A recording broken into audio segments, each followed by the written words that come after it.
Reframe number 4. All our power comes from outside ourselves. We are always in the wrong state of consciousness because of errors in the way we perceive reality. One such error is that we fail to notice that all our power to do, think, and feel is a gift that comes from an outside source. In our egotism and vanity, we attribute this power to ourselves, but nothing could be further from the truth. This is easily verified. Observe your inner state when your blood sugar is low, when you are ill with the flu, when you haven't slept, when you are in severe pain. And you will see that the baseline inner state that we so take for granted and which enables us to think and function and accomplish aims is a gift that can be taken away at any moment. Without energy and a clear head, or in the presence of disturbing sensations such as nausea and pain, how much can we do? The ability to do is hugely dependent upon such factors. Your self-pride is rooted in the fallacy that you can do things, but your doing capacity depends on factors that are largely outside of your control, like being blessed with genes that confer health and energy, receiving a good education, being born to a middle-class family in a Western democracy at this period in history, just to name a few such factors. What if you caught a virus that resulted in chronic fatigue syndrome and you were too tired to move or even think? Imagine how difficult it would be to do anything. What if you developed ALS, multiple sclerosis, or Parkinson's disease, and lost the ability to move or to move with any precision? Again, movement is something we take for granted, and we attribute it to ourselves, regarding it as under our own power. But clearly, movement is ultimately beyond our control, and like eyesight, hearing, and the ability to think, it is a gift from outside ourselves. The energy and infrastructure that enables us to accomplish things is only partly under our control.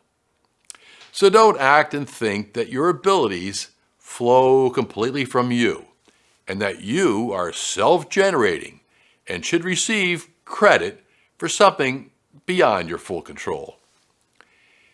Your doings are largely a gift from above and should be regarded as such, with all due humility.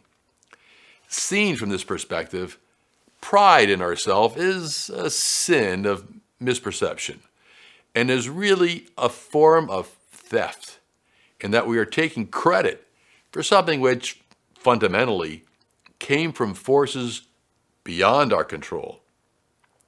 When we really see this, our resulting state is one of gratitude, humility, and compassion for those less blessed. In the absence of this perspective, we are inclined to wallow in self-glorification, self-inflation, and vanity. And if we are so fortunate as to be given any gifts, don't we have the moral obligation to humbly use them for the common good and those less fortunate, rather than use them to selfishly enrich and promote ourselves? I am reminded of that famous biblical phrase from Luke 12:48. For everyone to whom much is given, of him shall much be required.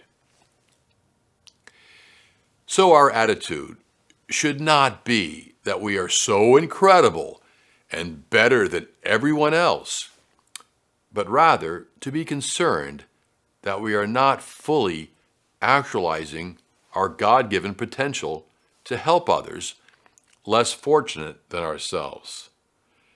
For there, but for the grace of God, go I. We could have so easily been born into more difficult circumstances. Outside forces blow life into us and propel us along the path of our lives. We are more like sailboats, but because we may become skilled sailors and navigators and win a few regattas, we become so impressed with ourselves that it is convenient to forget that we are nothing without the wind. Without the wind, we are dead in the water. The gods are laughing at us. They move us like chess pieces, and we, because our perception is coarse, do not notice their influence. In our conceit, we have no doubt that we are moving ourselves on the chessboard of life. The thinnest of veils separates us from incredible potential suffering. We did nothing to create these barriers, and we do nothing to keep them in place. Those barriers allow us to function and accomplish things.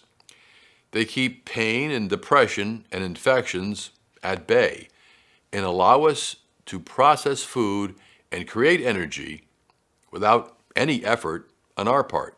To forget their contribution to any success that we may experience is a copyright infringement. That is, to steal credit for someone or something else's work.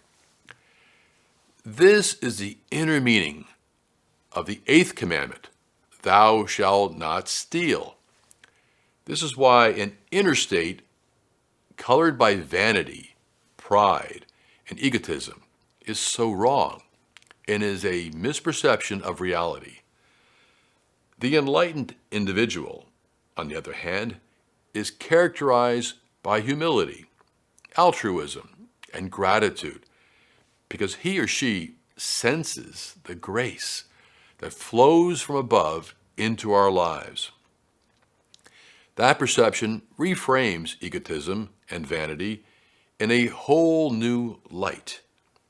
Combined with the next reframe in this ongoing video series, we give egotism and vanity a 1-2 punch. It is entitled Reframe number 5, You Are Wrong, Errors in Cognitive Processing. Stay tuned for this next video.